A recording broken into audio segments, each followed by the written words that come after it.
Sir मुझे ये जानना है कि सर क्या हम लोग को लाइफ में नहीं करना चाहिए जिससे हम लोग को डाउनफॉल हो सकता है? क्या नहीं ऐसा क्या है जो नहीं करना चाहिए? तो कितने चाहते हैं ये हो आज के सेशन का टॉपिक इंटरेस्टिंग है, बिकॉज आज से पहले मैंने ऐसा कभी कुछ सोचा भी नहीं है, ना ऐसा कभी कोई टॉपिक किया है कि ऐसा क्या है जो हमें लाइफ में नहीं करना चाहिए। चाहे आप मेल हो, चाहे फीमेल हो, चाहे जॉब करते हो, चाहे बिजनेस करते हो, चाहे स्टूडेंट हो, कोई भी हो, लाइफ में किसी भी स्टेज पर हो, ऐसा क्या है जो हमें नहीं करना चाहिए? हाँ, इनसे स्टार्ट करते हैं। सर मेरे हिसाब से किसी भी काम को, किसी भी बात को, किसी भी चीज़ को नहीं बोलना चाहिए, क्योंकि मैंने पर्सनल एक्सपीरियंस किया है, अगर हम पहले ही किसी काम को नहीं बोल देते हैं ना तो वो कभी सक्सेस होता ही नहीं है, और जितना भी आपके पास कॉन्फिडेंस हो आप उस चीज़ को कभी भी कर ही नहीं सकते। तो पहले नहीं बोलना नहीं सीखना चाहिए मेरे हिसाब से। Based upon our past experience हमारे माइंड में कुछ बैठ जाता है जिसको हम बहुत स्ट्रांगली पकड़ लेते हैं और अभी से पकड़ना शुरू कर देते हैं इसी एज से।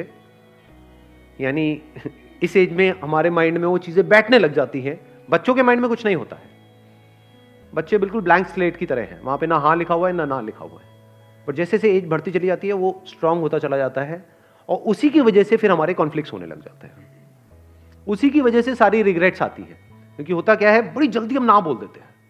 हो सकता है कोई बहुत बड़ी अपॉर्चुनिटी आई हमारे सामने, डिसीजन लेना था, लेकिन सुनने से पहले ही सामने वाले बंदे की पूरी बात हमने पहले ही ना बोल दिया। नहीं। उसके बाद पूरी जिंदगी बैठ करके रो रहे हैं। अपने घर में आपने ये चीज़ों को ऑब्जर्व किया होगा, अपने दादा को, नाना को कभी ये डायलॉग कहते हुए सुना है कि उस टाइम पे मेरे को मौका मिला था, अगर मैंने वो कर लिया होता तो आज मैं पता नहीं कहाँ होता, उस टाइम पे ये घर ना लेके वो कोने वाला घर ले लिया होता तो मैं पता नहीं कहाँ होता। पूछो क्यों नहीं लिया? क्योंकि जैसी वो अपॉर्चुनिटी आई तो उन्होंने पहले ही, सुनने से पहले ही, समझने से पहले ही ना बोल दिया। किसी और ने हाँ बोल दिया, जिसने हाँ बोला वो आगे निकल गया, जिसने ना बोला वो पीछे रह गया। तो अपनी लाइफ में कभी भी ये हाँ और ना को स्ट्रांग मत होने दो। अगर आप मेरे भी सेशंस को ध्यान से कभी सुनोगे ना या ऑब्जर्व करोगे, आपको एक क्लियर स्टैंड नहीं मिलेगा। और इसमें वो लोग जिनका माइंड बिल्कुल ही कॉन्क्रीट है, पत्थर के जैसा है। माइंड ना दो तरीके के होते हैं। 90% से ज्यादा लोगों का जो माइंड है वो पत्थर के जैसा है, उसमें सब कुछ पहले से ही फिक्स्ड है और कुछ नया अंदर जाने के लिए जगह ही नहीं है। उस माइंड में जो पहले से फिक्स्ड है, उससे मिलता जुलता कोई बंदा कोई बात करेगा, जैसे मैं कोई बात करूंगा तो कहेंगे हाँ बहुत बढ़िया बहुत बढ़िया बहुत बढ़िया, ये तो वैसे ही सोचता है बिल्कुल जैसे मैं सोचता हूं। और जैसे ही उससे अलग कोई थोड़ी सी बात करी जाएगी तो क्या होगा? गुस्सा आएगा, ये क्या बोल रहा है, ये सही नहीं है। समझ गए क्या हो रहा है? इन माइंड्स को क्या कहो? पत्थर के जैसे माइंड है, सब रुका पड़ा है। दूसरे तरह का माइंड कौन सा होता है? जो एक नदी की तरह बह रहा है। जब तेजी से बहता है तो वहां पे कुछ भी पकड़ने के लिए नहीं है, आप कोई भी साइड नहीं ले सकते। और जैसे ही आप साइड नहीं लोगे तो लोगों को प्रॉब्लम होगी जिनका माइंड कॉन्क्रीट है। वो कहेंगे अच्छा आपने अपने इस सेशन में तो ये बोला था, इस सेशन में ये बोल रहे हो, तो क्या ये सही है या ये सही है? ये आती है प्रॉब्लम कई बार या नहीं आती है? तो भाई वो भी सही है, वो भी सही है, स्टैंड पॉइंट्स अलग अलग है। इस एंगल से देखोगे तो ये सही है, इस एंगल से देखोगे तो ये ही गलत है। सिक्के के एक तरफ से देखोगे, अगर लाइट इस तरफ से आ रही है तो उजाला है, सिक्के पर उजाला है। इधर से देखोगे तो क्या है? सिक्के पर अंधेरा है। तो अब आप कहोगे भैया क्लियर बात क्यों नहीं करते? सिक्के पर उजाला है या सिक्के पर अंधेरा है? सिक्का हेड है या सिक्का टेल है? क्लियर बोलो ना। ये दो बातें क्या करते हो? सिक्का हेड भी है टेल भी, ऐसा कैसे हो सकता है? समझे? तो हो सकता है पास्ट में आपको किसी बंदे के साथ में कोई खराब एक्सपीरियंस हुआ, तो फ्यूचर में जिससे भी आप मिलने वाले हो सकता है वो भी गड़बड़ हो सकता है ना हो। Let me find out. तो फिर क्या होगा? जैसे आप बोलते हो लेट मी फाइंड आउट, आप धीरे धीरे आगे बढ़ने लग जाते हो। आप एकदम से ना बोलते हो, ना जल्दीबाजी में हां बोलते हो, और ये बड़ी कमाल की स्टेट होती है। Let me explore, let me find out. अब आपके अंदर पेशेंस आ गया है। लोगों के अंदर पेशेंस ही नहीं है, बड़ी जल्दी तैयार बैठे पड़े हैं अपना जजमेंट पास करने के लिए। कहीं भी जरा सा कुछ हो जाता है, बड़ी जल्दी जजमेंट पास नहीं करते हो। इसने बहुत गलत किया, आपको पता भी है उसने क्या किया है, क्यों किया है, आपको पता भी है उसने किया भी है या नहीं किया है। नहीं, बस जजमेंट हमारा तैयार है। ऐसे ही जैसे हम दुनिया को जज कर रहे होते हैं, ऐसे ही अपने घर में और लोगों को जज कर रहे होते हैं, ऐसे ही खुद को जज कर रहे होते हैं। करते हैं नहीं करते?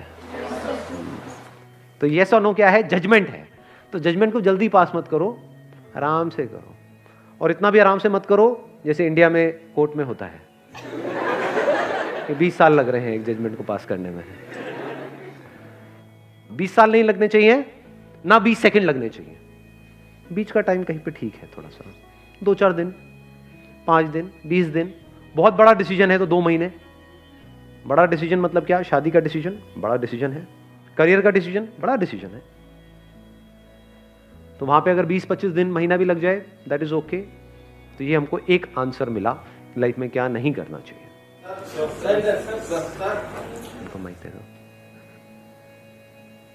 एक्चुअली सर मेरे को लगता है कि हमें हमारे ऊपर पर्सनली सेल्फ डाउट नहीं होना चाहिए कोई भी काम करने से पहले।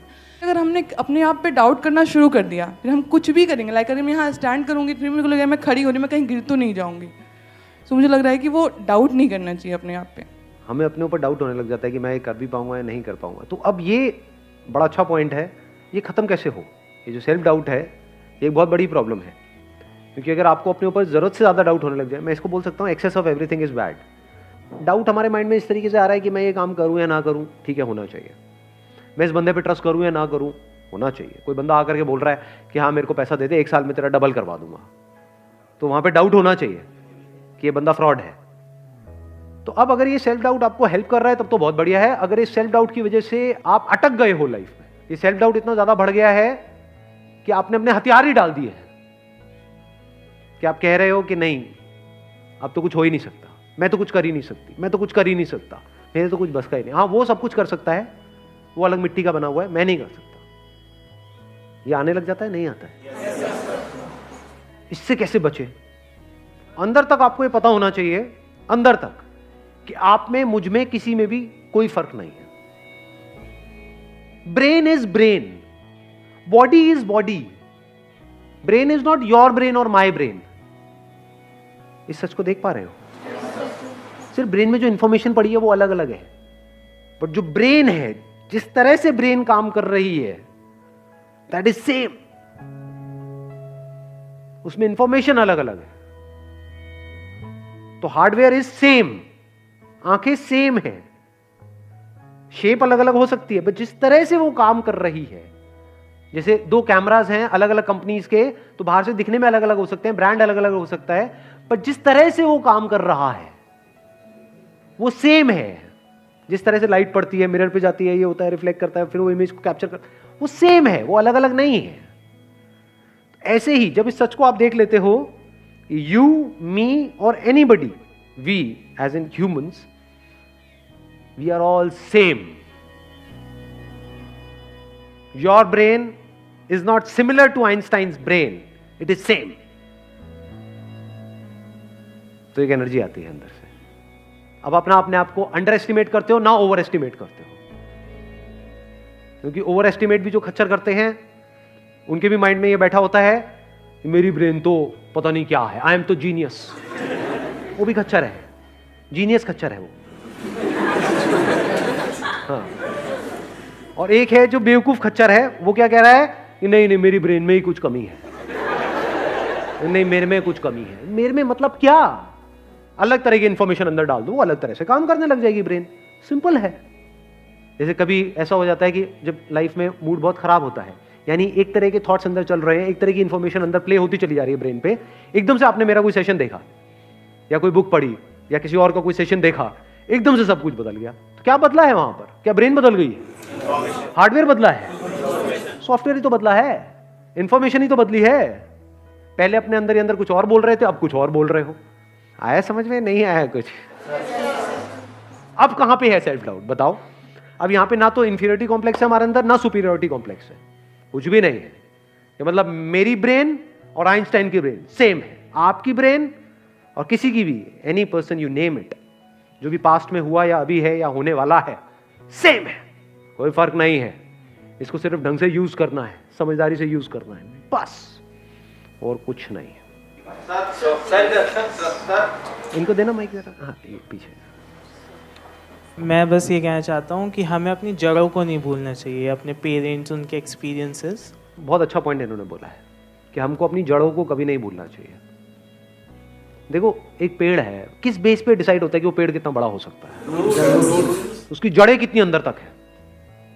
तो अगर हमको ऊपर बढ़ना है, ऊपर मतलब आप कह सकते हो बाहर इस दुनिया में अगर बढ़ना है, तो अंदर जड़ें उतनी ही स्ट्रांग होनी चाहिए। अगर अपनी रूट्स को हमने छोड़ दिया और ऊपर बढ़ने की कोशिश कर रहे हैं तो गिर जाएंगे। थोड़ा सा आंधी तूफान आएगा, दिखेंगे भी नहीं कहां गए।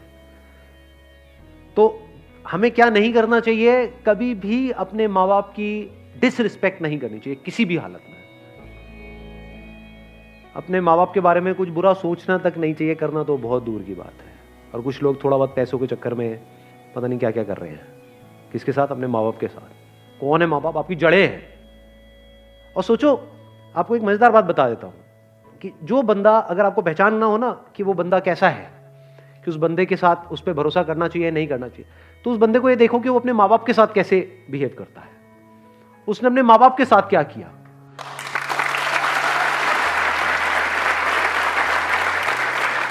क्योंकि जो बंदा अपने माँ बाप का सगा नहीं हुआ, अपने भाई बहन का सगा नहीं हुआ, वो किसका सगा होगा? उस पर क्या भरोसा करोगे? वक्त आने पे वो आपको भी काटेगा। जिसने अपनी जड़ें काट दी, उसके लिए और दूसरा पेड़ कहां मैटर करता है? आप तो दूसरे हो ना। जिसने अपने को नहीं छोड़ा वो आपको क्या छोड़ेगा? तो इसको हमेशा याद रखना है। हैविंग सेड दैट, इसका मतलब ये नहीं है कि आप उनकी हर बात से एग्री करो। नहीं, ओपिनियन अलग अलग हो सकते हैं।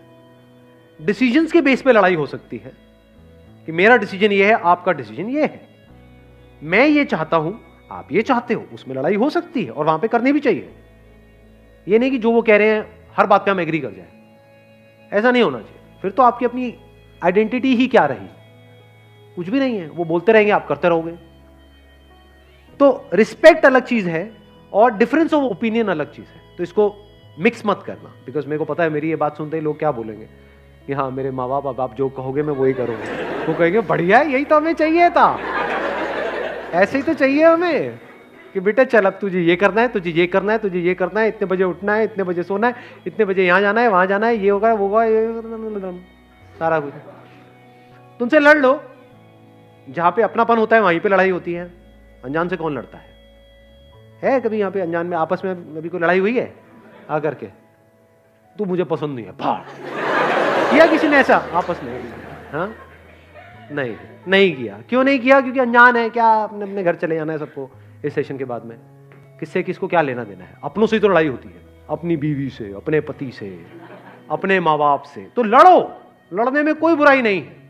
अपनेपन से लड़ो। ऐसे लड़ो कि भाई लड़ेंगे, मरेंगे, कटेंगे, जो मर्जी करेंगे, अलग नहीं हो, रहेंगे साथ में।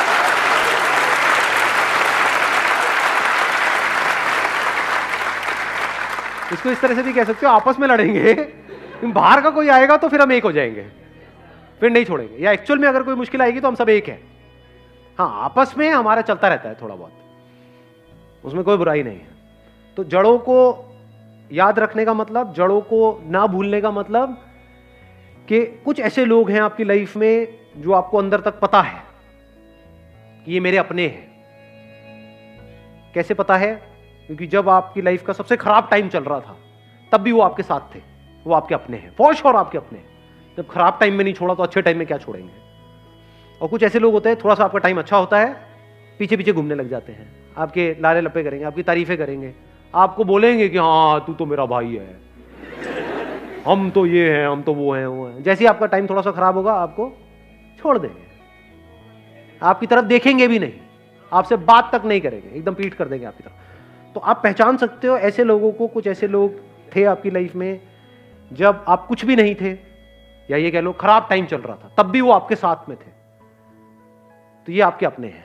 दुनिया इधर की उधर हो जाए, इनको नहीं छोड़ना है।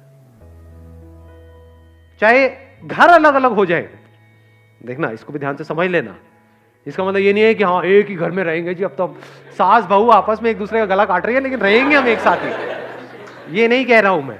चाहे घर अलग अलग हो जाए, यानी फ्लोर अलग अलग हो जाए, अपार्टमेंट अलग अलग हो जाए, आप यहां रहते हो, वो वहां रहते हैं, या दूर भी रहते हैं, आप दिल्ली में रहते हो, वो बॉम्बे में रहते हैं, दैट्स ओके। लेकिन दिल से हम एक है जी, मरते दम तक हम अलग नहीं हो सकते। That must be very clear. जिसके माइंड में ये क्लियर है उसकी जड़ें पक्की है। Wish you all the very best. Thank you so much for coming.